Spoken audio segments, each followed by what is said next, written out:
Cantre'r Gwaelod. Amser maith yn ôl, roedd bai Ceredigion yn dir sych. Enw'r tir yma oedd Cantre'r Gwaelod. Roedd yn lle hyfryd i fyw, ac roedd digon o ffrwythau a llysiau blasus yn tyfu yno drwy'r flwyddyn. Brenin Cantre'r Gwaelod oedd Gwyddno Garan Hir, ac roedd yn frenin da. Yn anffodus, roedd Cantre'r Gwaelod ar dir isel, ac roedd morglawdd anferth wedi cael ei adeiladu i gadw'r môr allan.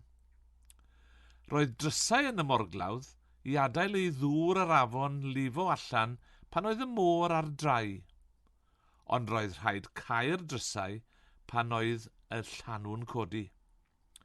Roedd rhaid i rywun sefyll yn y tŵr bob amser i wylio lefel y môr, a gwneud yn siŵr bod y drysau ar gau pan oedd y môr yn codi.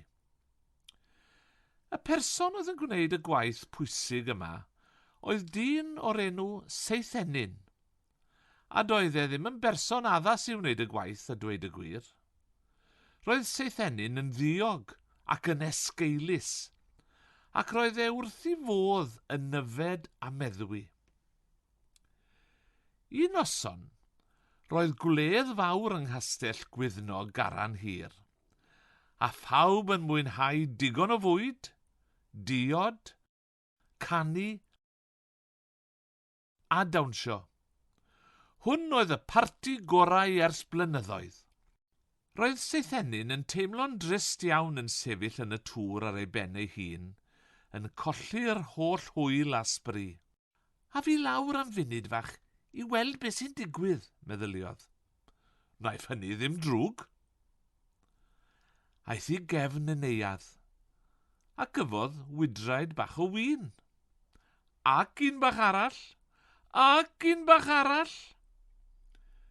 Cyn hir, roedd Seithenyn wedi mynd dros ben llestri. Anghofiodd e am y drysau. Roedd y llanw wedi troi, ac roedd hi'n noson stormus. Yn araf bach, dechreuodd y dŵr lifo i mewn. Doedd neb yn y wledd yn gallu clywed sŵn y dŵr yn llifo, ond yna, crac, torrodd y morglawdd. Gwaeddodd rywun, mae'r môr yn dod i mewn, bryswch, rhedwch i'r bryniau. Ond roedd yn rhy hwyr. Roedd y môr wedi codi'n uchel, a'r tonnau'n chwalu tai a ffermydd Cantre'r Gwaelod, a chastell hardd Gwyddno Garan Hir. Dim ond ychydig o bobl wnaeth ddianc. Diflannodd Cantre'r Gwaelod o'r golwg am byth. Ond weithiau, ar noson dawel, gallwch chi glywed clychau Cantre'r Gwaelod yn canu dan y dŵr.